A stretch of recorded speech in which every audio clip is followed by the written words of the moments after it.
সবাই কেমন আছো? আশা করি ভালো আছো। আমি আলহামদুলিল্লাহ তোমাদের দয়ায় ভালো আছি। আজকে তোমাদেরকে একটা কাঁচা আমের শরবত করে দেখাবো।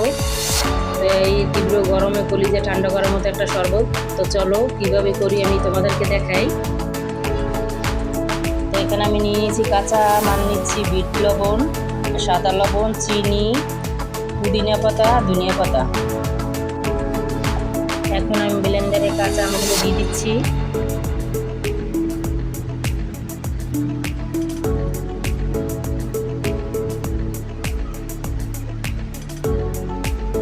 এখন দিয়ে দিচ্ছি পুদিনা পাতা, ধনিয়া পাতা। এখন আমি দিয়ে দিচ্ছি চিনি 3 চামচের মতো।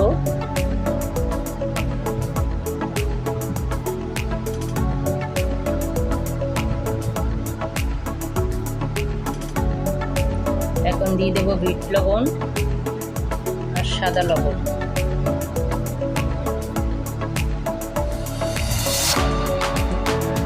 এখন দিয়ে দিচ্ছি পানি।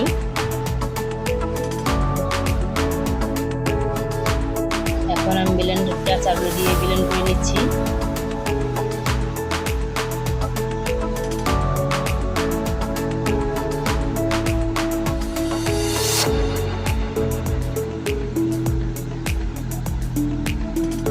এখন আমি টেস্ট করে নিচ্ছি সবকিছু ঠিক আছে কিনা। সবকিছু ঠিক আছে, এখন আমি ঢেলে নেব। এখন আমি শরবতটা ঢেলে নিচ্ছি।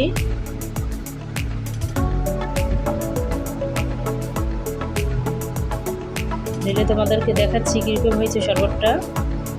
তো তোমরা বাসায় ট্রাই করতে পারো শরবতটা কেমন হয় খেতে। আর তীব্র গরমে আমাদের শরীরের জন্য শরবতটা একটা উপকারী শরবত। তো আমার ভিডিওটা যদি ভালো লাগে প্লিজ আমার ভিডিওতে একটা লাইক দিয়ে দেবার, আমার চ্যানেলটা সাবস্ক্রাইব করে দেবার। আমার পাশে থাকার জন্য ধন্যবাদ। আল্লাহ হাফেজ।